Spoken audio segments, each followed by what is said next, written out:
আজকে একটা নিউজ দেখলাম, দেখে খুবই খারাপ লাগলো। নিউজটি হচ্ছে ঢাকা পোস্টের একটি নিউজ। মূলত আমরা ঢাকার রাস্তার সাইডে ফুটপাতে আমরা যে শরবতটা খাই এ বিষয়ে তারা একটি রিপোর্ট করেছে এবং যারা শরবত বিক্রি করছে তাদের কাছেও তাদের আলোচনা নেওয়া হয়েছে, বক্তব্য নেওয়া হয়েছে।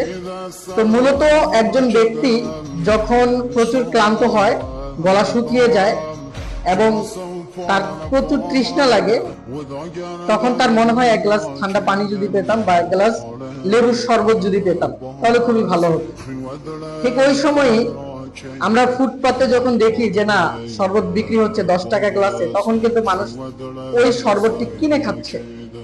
আসলে এটা আমাদের জন্য কতটুকু স্বাস্থ্যকর?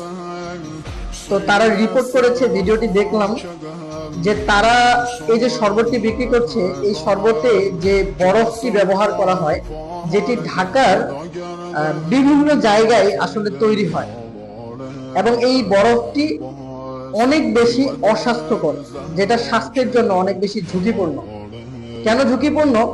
কারণ এই বরফটি যে পানি দিয়ে তৈরি হয়, যে পানি দিয়ে বরফটি তৈরি করছে, সেই পানিটি আসলে খাওয়ার যোগ্য না। এই বরফটি মূলত তৈরি হয় মাছের জন্য ব্যবহার করার জন্য, মাছের মধ্যে দিয়ে ব্যবহার করার জন্য। আবার এই সেম বরফটি ব্যবহার হয় হচ্ছে মর্গে, অর্থাৎ লাশ যেন অনেকক্ষণ থাকে, লাশ যেন টিকে থাকে বা লাশ যেন পচে না যায়, এই ক্ষেত্রে যে বরফটি ব্যবহার করা হয় মর্গে, এবং মাছের জন্য যে বরফটি ব্যবহার করা হয়, সেই বরফটি তারা আমাদেরকে খাওয়াচ্ছে।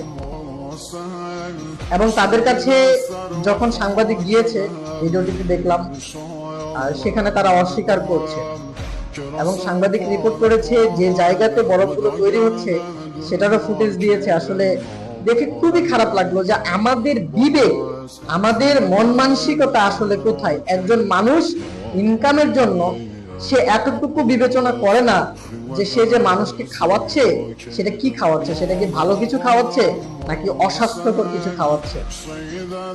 পরিশেষে আসলে আমাদের এইসব জিনিস বিবেচনা করেই আমাদের খাবার খাওয়া উচিত, না হলে আমাদের স্বাস্থ্যই আসলে ঝুঁকির দিকে যাচ্ছে, আমাদের সন্তানদের স্বাস্থ্য ঝুঁকির দিকে যাচ্ছে এবং সর্বোপরি আমাদের সমাজ নষ্ট ছাড়া কিছুই হচ্ছে না।